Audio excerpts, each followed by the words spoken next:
இன்னும் விஜய் அவர்கள் பேசலை. அவர் என்ன பேச போறாருன்னு தெரியல. முன்னோட்டமாக திரு ஆதவ் அர்ஜுனன் அவங்க பேசின பேச்சு தான் விவாத பொருளாகவும் மாறி இருக்கு.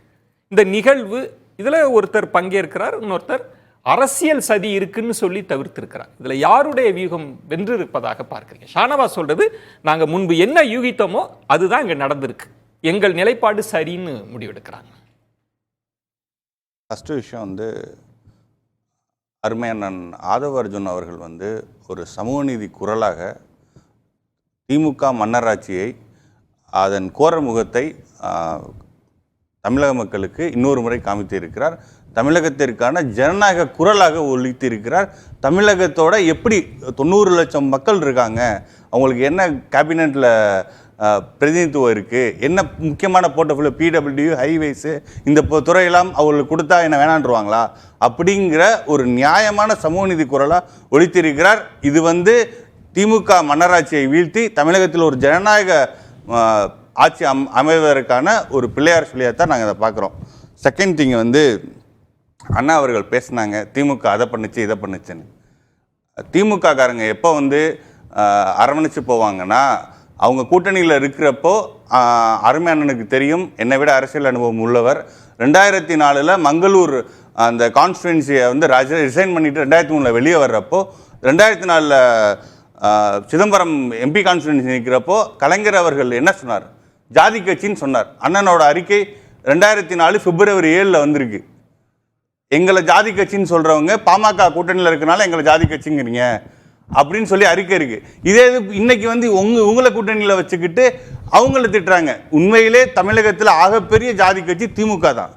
2 சமூகங்களோட முரண்பாடுகளை ஏற்படுத்தி ஒரு குடும்பம் மன்னராட்சி நடத்தி கொண்டு இருப்பது தான் திமுகவின் அரசியல். இதை நான் வலிமையா நான் 2 விஷயமா பேசலாம். நீங்க பட்டியலின மக்களினுடைய அதிகாரம் குறித்து பேசுறீங்க அப்படின்னா அது ரொம்ப செலக்டிவா திமுகவை எடுத்துக்கிட்டு பேசுறது இருக்குல்ல. நீங்க இப்ப பட்டியலின மக்களின் பிரதிநிதித்துவம் அதிமுக ஆட்சியில் எப்படி இருந்தது? ஏன் அதை பற்றிய ஒரு விமர்சனமும் இல்லை? அப்ப திரு ஆதவ அர்ஜுனாவுக்கு வேறொரு நோக்கம் இருக்கு, திமுக கூட்டணியை பலவீனப்படுத்துவது தானே. ஏன் அவர் அதை குறிப்பிடல? ஐயா தனபால் அவர்கள் சபாநாயகராக இருந்தார்.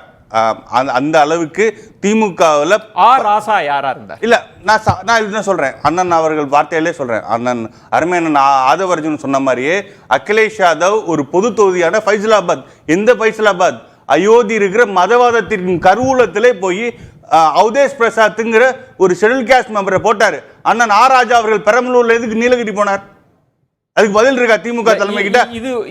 இது அம்பேத்கரை பத்தி பேசுறதுனால நான் கேட்கிறேன். அம்பேத்கரின் நோக்கத்தோடு சம்பந்தப்பட்ட கேள்வியா? இல்ல அம்பேத்கரின் நோக்கமா இது? நீங்க பாயிண்டடா வாங்க. அம்பேத்கரின் நோக்கம்ன்றது, அம்பேத்கர் சிறப்பு ஒதுக்கீடு தொகுதிகள்லாம் இருக்கக்கூடாது. இல்ல பாயிண்டடா வாங்க. இது நீங்க முக்கியமான இடம், இது கொள்கைவாதம்ன்றதுனால நான் கேட்கிறேன். இந்த வாதம் அம்பேத்கரின் கருத்துக்கோடு சேர்க்குமா? என்ன சொல்ல வரோம்னா, நீங்க அண்ணன் வன்னியரசு அவர்கள் சொன்ன மாதிரி நாங்க பொது தொகுதி கேட்டோம், எங்க எப்படி நீங்க இன்க்ளூசிவா வராம ஒரு 20% மக்களுக்கு இருக்காம ஒரு பெரிய கன்சிரா மாதிரி ஒரு லீடர் அண்ணன் வரணும். சார் முடியல, நான் அப்படி சொல்லல. ஒரு கன்சிரா மாதிரி அண்ணன் அவர்கள் அருமை அண்ணன் திருமாவளவன் வரணும்னா எல்லா சமூக மக்களும் இன்க்ளூசிவா போகணும். அப்போ உங்க கட்சிக்கு நாங்க ரிசர்வ் கான்ஸ்டிடுவன்சியை தவிர வேற கான்ஸ்டிடுவன்சி தரமாட்டோம்னா வேற சமூக மக்கள், அவங்க கட்சியில இருக்க விசிகால இருக்க வேற சமூக மக்களுக்கு எப்படி பிரதிநிதித்துவம் தர முடியும்?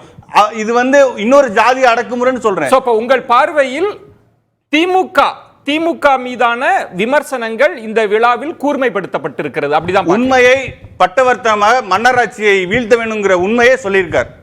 அதான் அது தாவேகாவுக்கு வலு சேர்க்காதா? நீண்ட நாட்களாக நடத்தப்படுகிற ஒரு அபத்தமான விவாதம் இந்த தனித்தொகுதி பொது தொகுதிங்கிறது.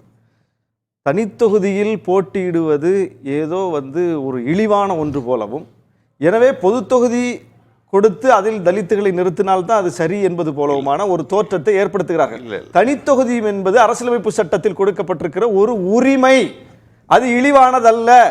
அந்த உரிமையைத்தான் நாம் பட்டியலின மக்களுக்கு வழங்குகிறோமே தவிர ஏதோ இதுல நிறுத்தினாதான் சரி, அதுல நிறுத்துறது தப்பானதுங்கிற மாதிரியான ஒரு பேச்சு கூடாது. இல்ல, இன்னொரு கேள்வியும் நான் சொல்றேன்.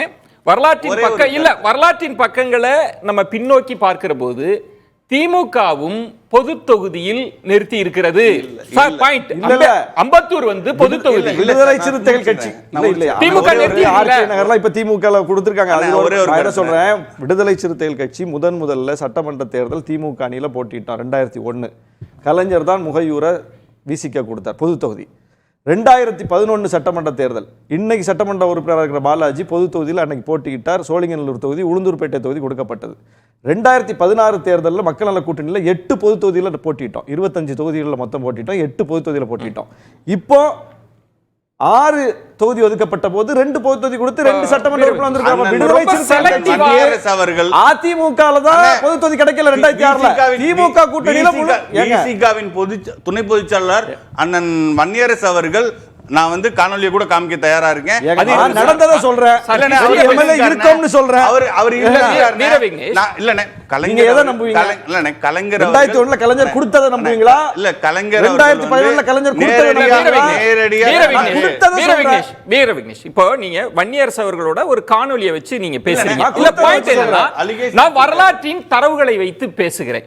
நீங்க இப்போ இந்த விழாவினுடைய நோக்கம் பட்டியலின மக்களுக்கு எதிராக திமுக இருப்பதாக அப்படி ஒரு கருத்துருவாக்கம் இருக்குன்னா அதுல நீங்க வலுவா இருக்கீங்களான்னு கேட்கிறேன். அந்த வியூகத்துல நீங்க ஜெயிச்சிட முடியுமான்னு கேட்கிறேன்.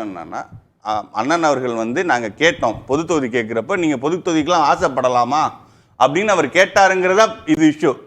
அப்போ நீங்க எந்த மாதிரி மைண்ட் செட்ல இருந்தீங்கன்னா ஒரு கட்சியை பார்த்து நீங்க பொது தொகுதிக்கு ஆசைப்படலாம்னா அவங்க சுருக்கிற மனநிலை, இதைத்தான் நாங்க சொல்றோம். இது போக நீங்க திமுகவோட டிஸ்ட்ரிக்ட் செக்ரட்டரியிலிருந்து திமுக அவர்கள் வந்து எந்த எம்பவர்மெண்ட் பண்ணியிருக்காங்க. இப்போ அண்ணன் அவர்கள் ஆதவஜனன் சொன்ன மாதிரி 4 வருடம் நடித்த சினிஃபீல்ட்ல இருந்து வந்தவங்க எல்லாம் அமைச்சர் ஆகிறாங்க, துணை முதல்வர் ஆகிறாங்க. எங்க தலைவர் 40 ஆண்டுகள் மக்களுக்காண்டி உழைத்தவர் வரக்கூடாதுங்கிறார். அதற்கு அண்ணனோட பதில் என்ன? அது சரியான கருத்துங்கிறாரா தப்பான கருத்துங்கிறாரா? இல்ல டைரக்டாவே பதில் சொல்லுங்க. நான் அதை டைரக்டா சொல்றேன். நீ கேட்டீங்கல்ல, விசிகே கூட்டணி அமைக்கும் போது எந்த ஒரு பெரிய கட்சியோடும் போய் ஆட்சியில் பங்கு அதிகாரத்தில் பங்கு நிபந்தனை வச்சு நாங்கள் பேச்சுவார்த்தையை நடத்தலை சார். நடத்தினாதானே தெரியும். நாங்கள் ஒரு முழக்கமாக முன்வைத்திருக்கிறோம். முழக்கமாக முன்வைக்கப்பட்டது 20 ஆண்டுகளுக்கு பிறகு, 25 ஆண்டுகளுக்கு பிறகு. இன்னைக்கு அண்ணாமலை சொல்லியிருக்காரு ஆட்சியில் பங்கு அதிகாரத்தில் பங்கு, அன்புமணி சொல்லியிருக்காரு ஆட்சியில் பங்கு அதிகாரத்தில் பங்கு, விஜய் சொல்லியிருக்காரு. இப்போ அண்ணாமலை கூட போயிட முடியுமா? அன்புமணி கூட போயிட முடியுமா? விஜய் கூட போயிடுமா? அப்போ இது ஒரு முழக்கம், அடுத்த கட்டத்துக்கு கணிது நாங்க பாக்குறோமே தவிர நாங்க யாரோட அதை பேச்சுவார்த்தைக்கு வைக்கலையா? மேல் நம்பிக்கை வைத்தவர்கள், சமூக நீதியை தூக்கி பிடிப்பவர்களோட நீங்க திமுக மன்னராட்சியை வீழ்த்த ஒருங்கிணைவது தான் சமூக நீதிக்கு நீங்க செய்யற வந்து நல்பணியா. வாங்க முதல்ல களத்துக்கு. நீங்க மாநாடு நடத்திட்டு இன்னைக்கு தான் வந்திருக்கீங்க 2 மாசம் கழிச்சு. முதல்ல களத்துக்கு வாங்க, போய் போட்டிட்டு உங்க பங்கு என்னன்னு தெரியட்டும். அதுக்கப்புறம் மத்தவங்களுக்கு நீங்க பங்கு கொடுக்கறத பத்தி பேசலாம்.